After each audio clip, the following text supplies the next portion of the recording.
Ahí. Ahí. Bueno, vamos a arrancar con las derivadas con regla de la cadena. Nosotros acá me pide calcular la derivada de z con respecto a t, pero me dicen que z es esta función. Claramente esa z es una función que depende de x y de y. Acá es donde lo estoy escribiendo de esa manera, para que entendamos que esa función depende de esas dos variables. Pero a la vez me definen quién es x y quién es y, claramente en términos de t.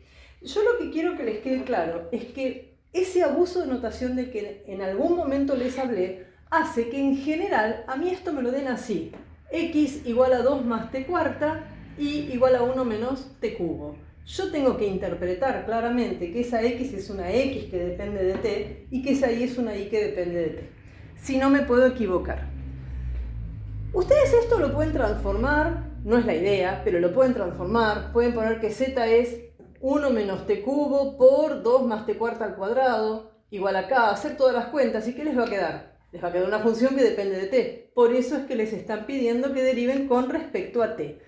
¿Por qué les digo claramente no es la idea? Porque imagínense la cantidad de cuentas que yo tengo que hacer para luego poder derivar.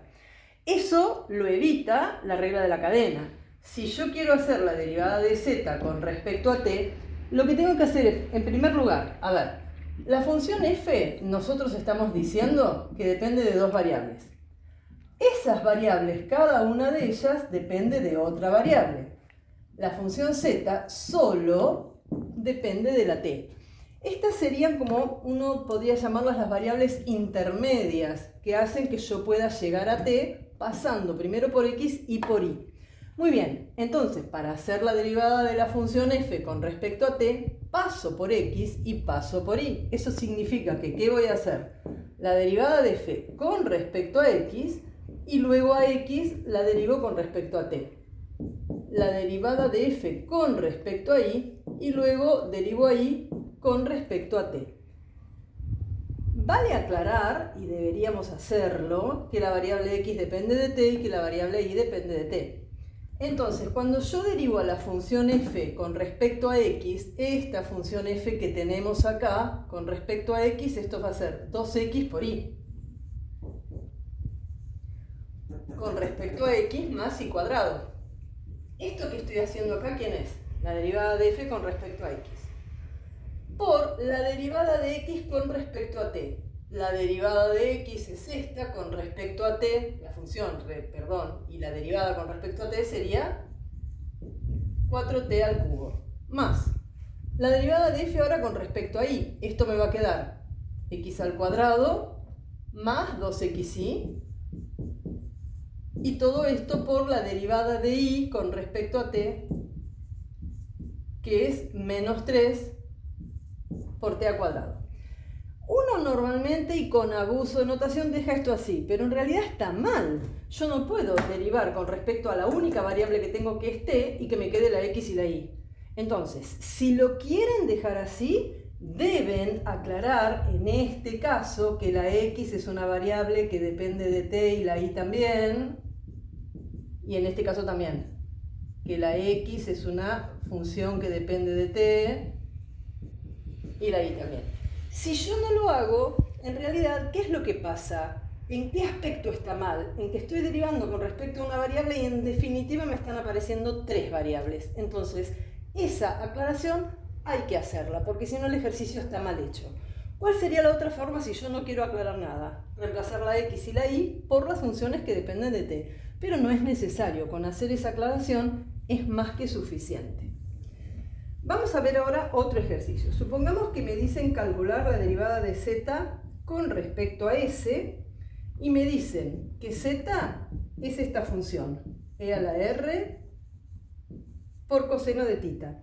Y me dicen que r, que es una función que depende de s y de t, está definida por el producto entre s y t. Y que tita, que también es una función que depende de s y de t, está definida como la raíz cuadrada de la suma de las componentes al cuadrado. Muy bien. Tengamos presente, me piden que a z lo derive con respecto a s. SZ es una función que ¿de quién estaría dependiendo? De R y de tita, claramente.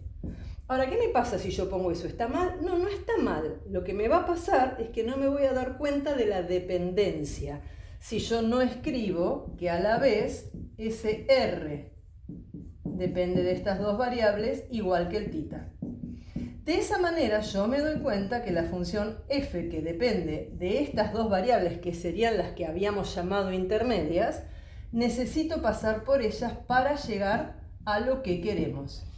Entonces, arrancamos. Para hacer la derivada de z con respecto a s, es lo mismo que hacer la derivada de f con respecto a s. Voy a tomar este caminito que tengo acá para llegar a s y este caminito que tengo acá. No le estoy dando importancia a t porque no la necesito, porque no me lo piden. Entonces voy a hacer la derivada de f con respecto a la variable intermedia r y la derivada de r con respecto a s. Lo mismo para el otro lado, ¿no? Para el otro caminito. Ok, y ahora empezamos. Si yo quiero derivar a la función con respecto a r, la derivada de e a la r es e a la r, por lo tanto esto me queda igual, y la derivada de r con respecto a s me va a dar t. O sea, sería todo esto por esto, más la derivada de f con respecto a tita. La derivada del coseno es menos el seno, por lo tanto me estaría quedando así. Y la derivada de tita con respecto a s, que estaríamos acá, piensen que acá lo que tenemos es una raíz, o sea que me quedaría baja el 1/2 por todo esto a un exponente menos, por la derivada con respecto a s, que me quedaría 2s. Esto se simplifica y bueno, hacemos la cuenta. Y otra vez estamos en el mismo problema que teníamos antes. Si me piden con respecto a s, no puedo tener r, tita, t. Entonces yo tengo que aclarar que esta es una función que depende de s y de t. Tengo que aclarar en algún momento que el tita y el r son las funciones que dependen, me equivoqué, del s y del t.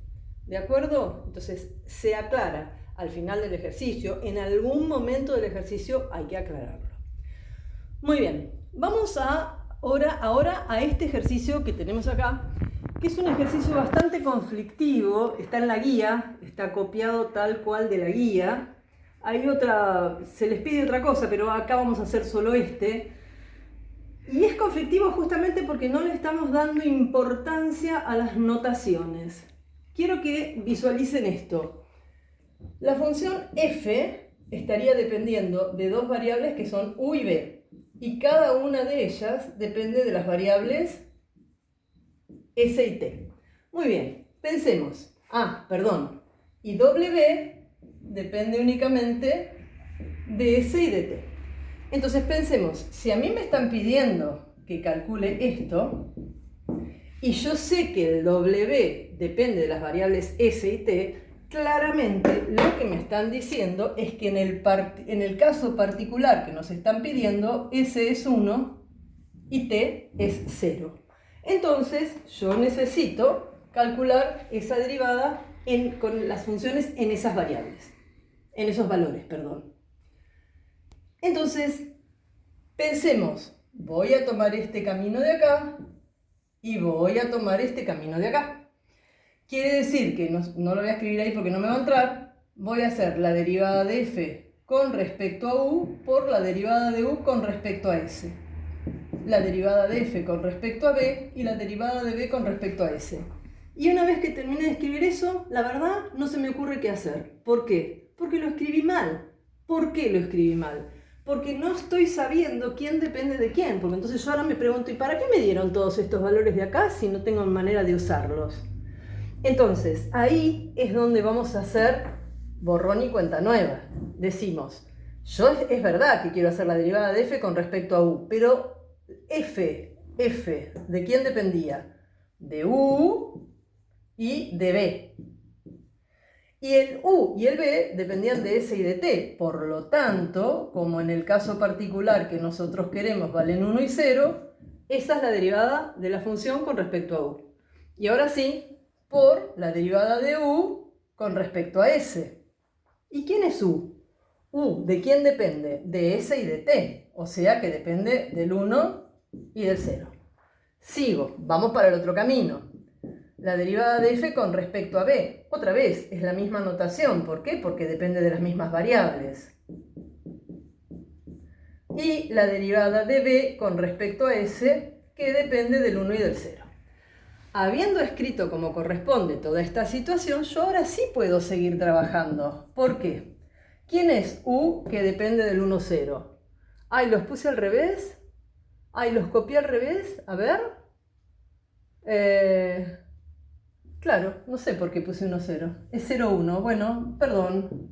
0, 1 en todos lados.